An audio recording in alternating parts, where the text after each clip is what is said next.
What is up, and welcome to Real Advice in Relationships. I'm your host, Keisha, aka Author K.O. Sterling, and I want to thank you for tuning in to the podcast. As you're enjoying today's episodes, please rate this podcast, share this podcast, but most of all, download the podcast episodes. So sit back, turn up that dial, and enjoy this Southern girl share some real advice in relationships.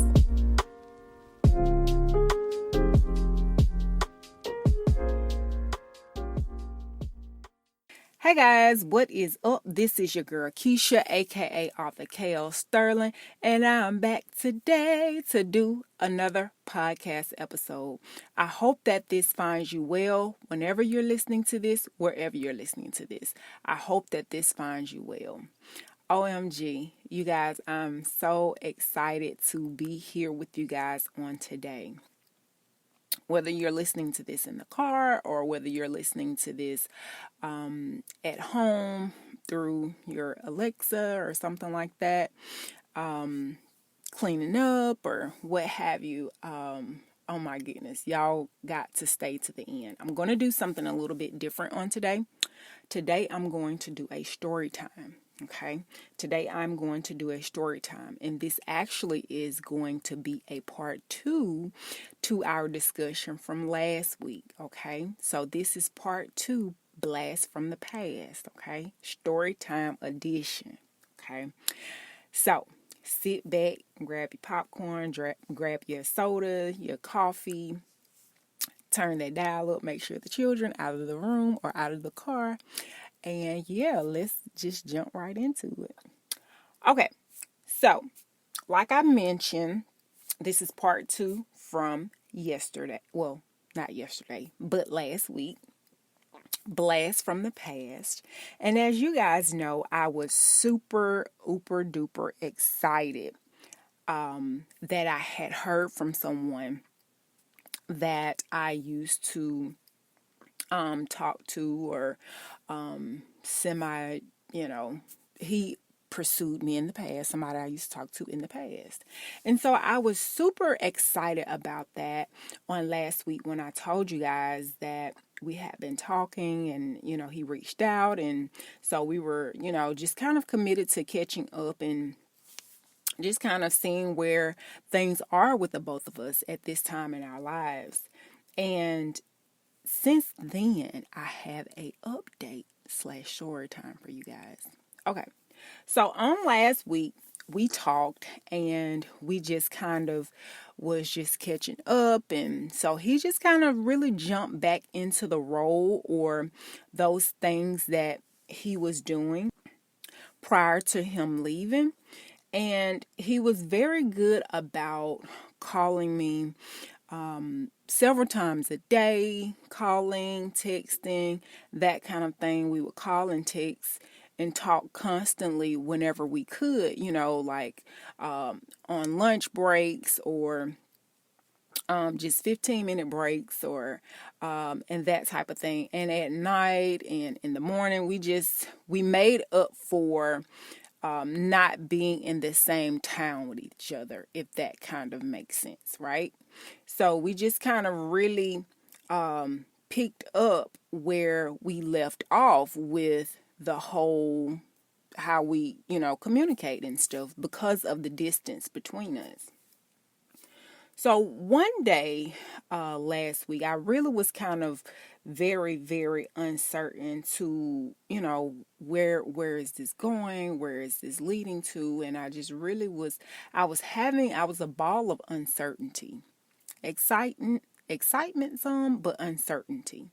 And so I had already kind of made up in my mind. I said, well, I think I should ask him, like, what is it that he is looking for? Which I did ask him that, but I wanted to elaborate a little bit more. What is it that he's expecting from me? What is it he's expecting from this whole whatever this is that we're doing, right?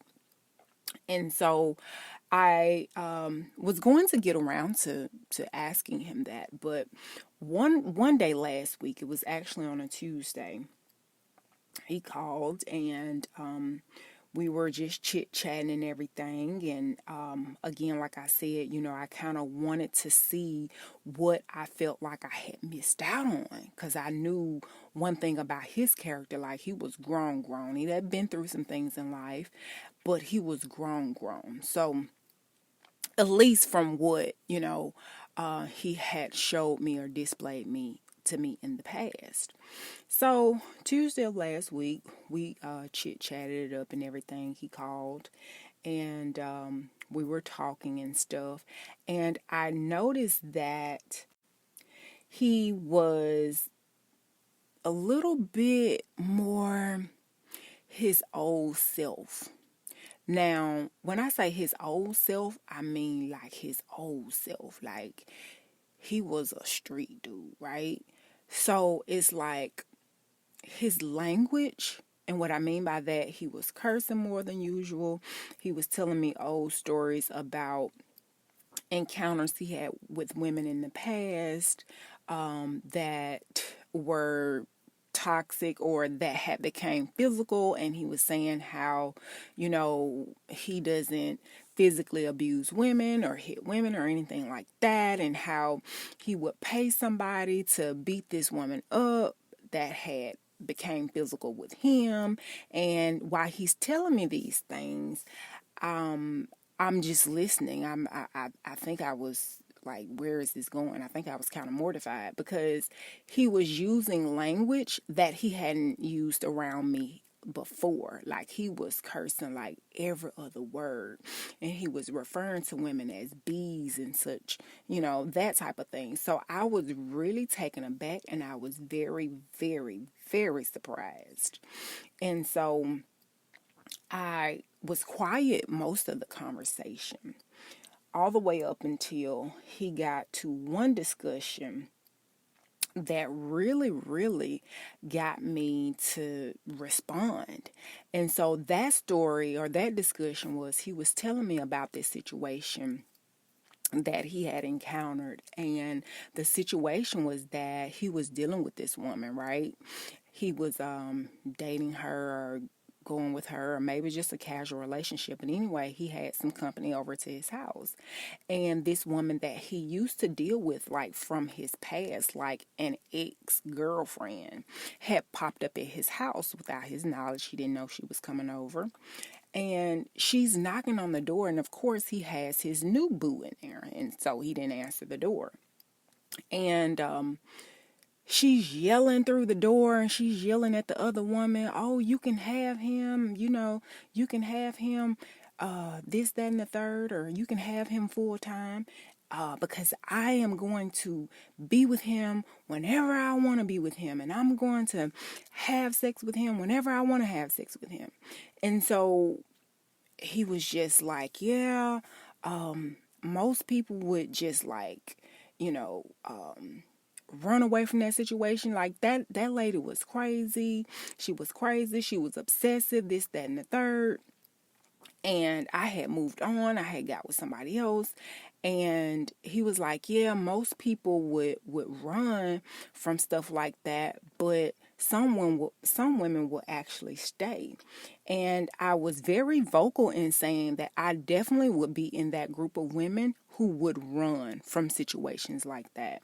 And he said, well, why would you run? I said, why wouldn't I run? He said, well, you wouldn't run because if you had somebody who was laying it down like the way you had never had and making love to you, and this, I was just like, oh my gosh, this is not happening. This is not happening. Is he really saying this? And so what I didn't say is that I did not give him a chance in the initial beginning, because he came off as very lustful, like even in my early 20s. Okay, that's when he and I met. I was in my early 20s. We was at this event, a community event, and we met there, right? And when he approached me, he was very lustful. It was something about his aura. It was something about his energy. It was something about his spirit. And it just, it rubbed me the wrong direction. It rubbed me the wrong way, okay? So I'm going somewhere with that. So just keep that in mind. All right. So after that, I said, well, I would be in the group of women that would run. Okay. I would very much so run away from that situation. And he just went on about how good sex and good love making should be enough to make a woman want to stay and be involved in those type of situations. And I had to explain to him, when you are a grown woman, when you grown, emotionally intelligent women, mature women, grown women are not choosing a mate based solely off of sex. When a grown woman is looking to invite someone into her life and she's inviting someone into her space and into her circle, she wants to know what your character is like. She wants to know if you are a good person. Do you love your mama? Do you respect your father? Are you fiscally responsible? Do you have a terrible relationship with money? Do you have bad gambling debts? Do you believe in taking accountability? Are you comfortable in leadership roles? Are you laid back? What's your work ethic like? Do you not have a sense of stability? Do you not stay at a job for a long period of time? Are you constantly moving from job to job, from company to company? Grown women don't move based off of if the sex is good. Not real grown women. That has a vision for her life.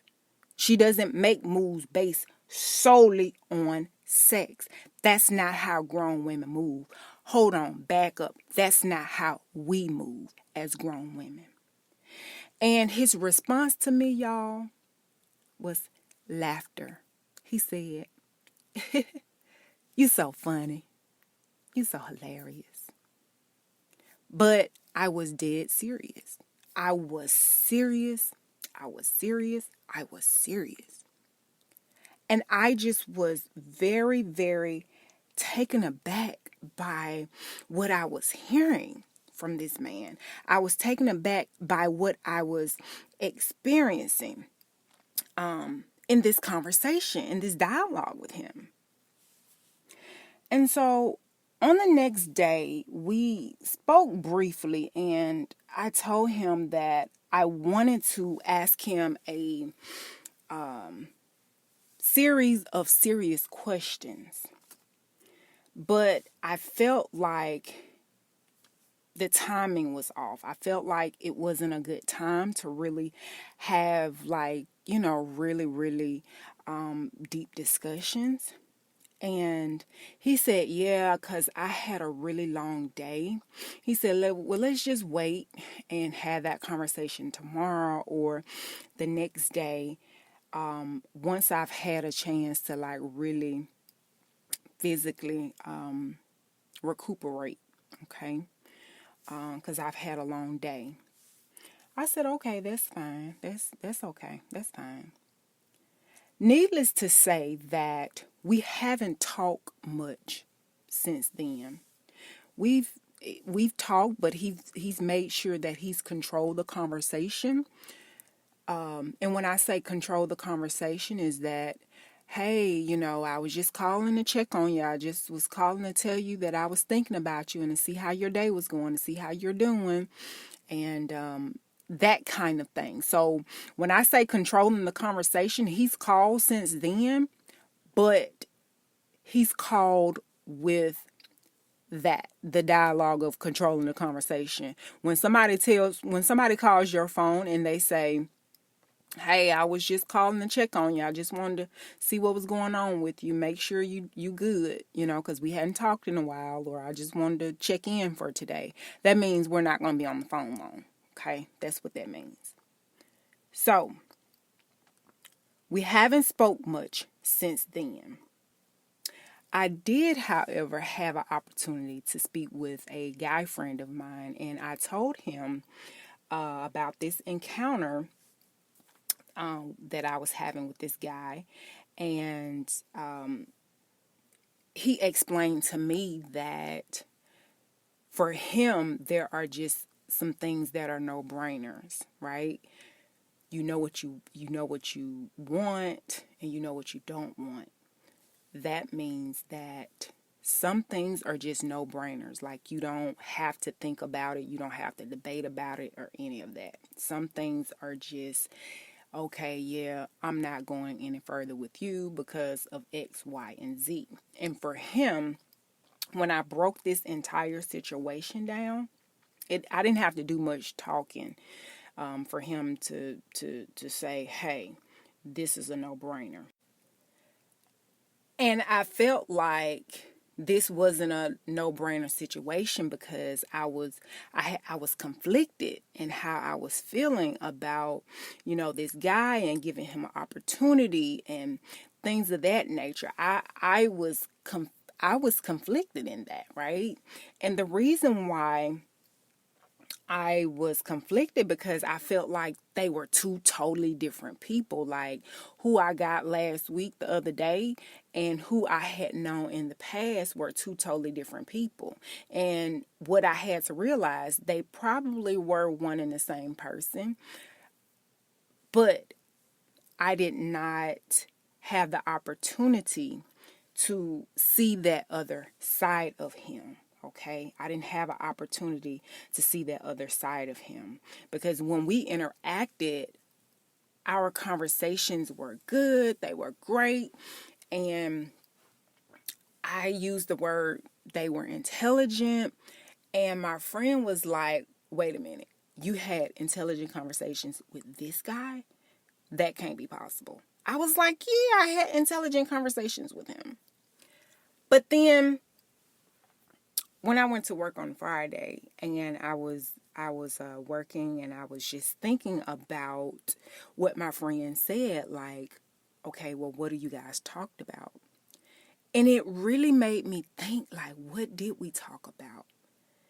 And the bulk of my conversations with this guy had been him talking nice to me, him telling me things that he was going to do for me or he could do for me. He was telling me things that I wanted to hear. He was showering me with compliments. And I didn't realize that the little piece of intelligent conversation that I thought we had was many moons back when he and I both were like in college or something.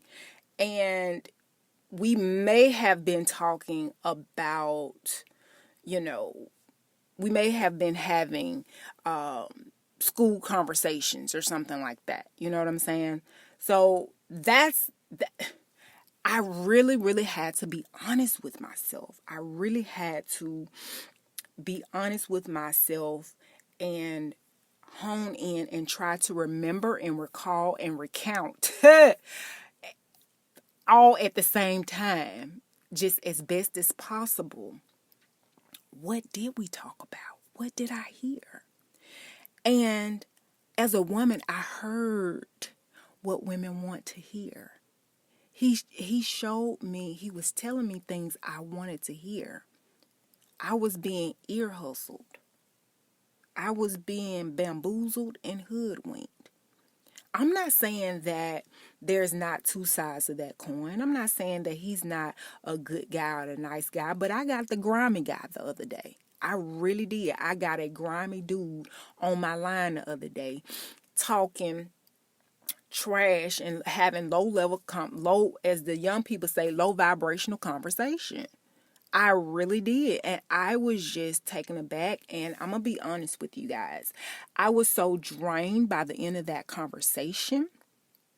Like, once I read him his rights, yeah, and told him how real grown women, how adult women, responsible women, how we move, how we operate, and how we maneuver out here in these single streets. When I got through telling him how we categorize and prioritize what's important, how we pick and choose who we want to invite into our circle, our home, and in our life, when I got through telling him that, we really didn't have much to talk about after that. Because that was me basically saying sex is not enough. Love making is not enough. See, you do that when you 20, but when you pass 20, when you like 30, and when you in your 40, when you hit 40, you really like, no, you need to come better than that. Matter of fact, a dude can't even step to you if he ain't got himself halfway together, right? So I really had to be honest with myself. And I want you guys to understand, what I just told you, that is straight ear hustling. I got baited. That was the pitfall. That's the entrapment that a lot of people fall for. I was judging him based off of what he said and not by the fruit that tree bared. Listen to me good. You will know a tree by the fruit that it bears. So that is the real advice in relationships today. Don't let your emotions, or don't let that excitement, it may happen for a moment, and that's fine, because that's human nature, right? My judgment had got cloudy. My judgment had got foggy. I wasn't clear in my vision of what I was seeing. I was not accepting the fruit that he had bared. Because what he said to me was, yeah, I come with some baggage. I'm talking about, this is me saying, like, he got like 4 or 5 baby mamas. I'm not even sure, because I didn't even ask. I did not even ask. I just know from years ago, I didn't choose him based off of the first time we got together and we crossed paths. I didn't choose him because I felt like that was something lustful about him. Okay. And our second encounter, I said, well, I'm going to really decide to give this a chance. I'm going to give this a good fighting chance. And you know what happened the second time we had an encounter? The second time we had an encounter, he decided that he wanted to get off the phone with me and go to his baby mama's house. This shit's so ratchet. But he wanted to go to his baby mama's house to check on his son, who had supposedly hurt his arm, at 1 o'clock in the morning. He wanted to get off the phone with me, somebody who he's supposed to be pursuing and dating. He wasn't going to his baby mama house to pick the woman up to take the little boy to the emergency room. He was going to go over there and he was going to be present in that home at 1 o'clock in the morning, and you know. But he wanted to tell me what he thought was going to work to keep me there in that situation. So it was at that point I said that I was done with him in that capacity. The third time he came on the scene, I said, okay, well, maybe, because we lived apart, like maybe he was just on one. Maybe he just, had a bad judgment call. So maybe I can give him a fighting chance. By this time, years had passed, and he told me that he didn't tell me, I asked. He had like 4 or 5 baby mamas. And mind you, the first encounter I had with him in my early 20s, he only had one child. One child. And at this point, that third encounter, he had a whole lot more going on that was working against him than for him. Okay? So this last encounter, he just popped up out the bushes. This was a refresher course for me. This was a refresher. Because when time go on, You can get lonely. You can get tired of being by yourself. And you want to have someone to grow with and go forward in life with. I know. I deal with it every day. But you have to make sure that you're not surrendering and yielding to your loneliness. And you have to make sure that you're not yielding to your feelings. Know what you're surrendering to. Because I was about to be in a crazy situation. I was like, I ain't going to think about it. I'm just going to do it. I'm just going to just give him a chance and see where it goes, because we keep coming in and out of each other's lives. May as well see where it goes. And this, my friend, is very much so opposite of my Virgo nature. Virgos, we move very carefully. We think and we overthink. We analyze and we overanalyze. We're very analytical in our thinking. 1 + 1 have to equals 2. If it does not equal 2, we will not move forward to what? 2 + 1 = 3. No, it has to make sense to us. We're very down to earth. We're very logical in our thinking. So me getting into this situation with him, or just saying, hey, I'm just going to see where it goes. That's opposite of my nature, of who I am and how I move. But I always tell you guys, and I remind myself, and I tell my students this too. Follow your gut. Your gut is your guide. That's God's navigation, built-in navigation system. Your gut is your guide. It will not steer you wrong. So having that discernment and being able to understand this dude got something lustful about him in our first encounters. 5 baby mamas later, that gut and that instinct was dead on. Okay? Because I'm trying to figure out, if you're not a good dude, why aren't you married to either 5? You got 5 women to pick from, and not one of them can you find something good about. So I may have dodged a bullet.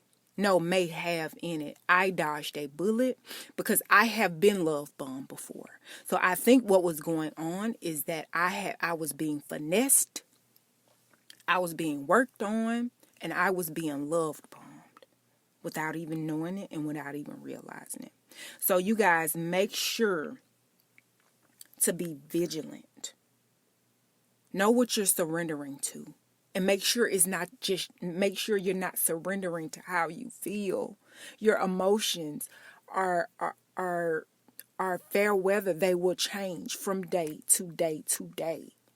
But who you allow into your life, who you allow into your circle, their encounter may be lifelong. Their encounter may be life-lasting, well after they're gone.